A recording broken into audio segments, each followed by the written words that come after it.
Hi! Welcome back to one more mini vlog అండి. ఇంత చక్కటి లేత వంకాయలు చూస్తే మనకైతే గుత్తి వంకాయో, నూనె వంకాయో, కారం పెట్టిన వంకాయ చేసుకోవాలనిపిస్తుంది. నేనైతే ఇప్పుడు ఉల్లి కారం వంకాయలు చేస్తున్నాను. వీటిని గుత్తి వంకాయల్లో తరుక్కొని ముందు 70% వరకు కుక్ చేసుకుంటాను.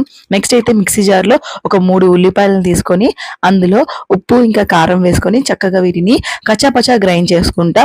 మరీ కచ్చాపచ్చా కాకుండా, మరీ మెత్తగా కాకుండా మధ్యలో ఉండేలాగా చూసుకోవాలన్నమాట. చూడండి చక్కగా ఇలా ఉండాలి.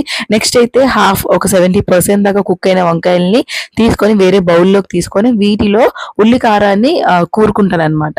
సో ఈ ఉల్లి కారం వీటన్నిటిలో పెట్టుకున్న తర్వాత కొద్దిగా కొంచెమే ఆయిల్ తీసుకొని వాటిని మళ్ళీ ఇందులో వేసుకొని చక్కగా మగ్గించుకుంటాను. ఒక 5-6 నిమిషాలు ఫ్రై అయ్యాక ఇలా నెక్స్ట్ మిగిలిన ఉల్లి కారాన్ని కూడా వేసుకొని మెల్లిగా సిమ్లో పెట్టుకొని మీడియం మంటలో పెట్టుకొని మూత పెట్టుకొని ఇలా చక్కగా చూసారా ఎర్రగా వేగిపోవాలి, పచ్చిదనం పోవాలి ఉల్లిపాయ ఇది. అండ్ తింటే కనుక వేడి వేడి అన్నంలో నెయ్యి వేసుకుంటే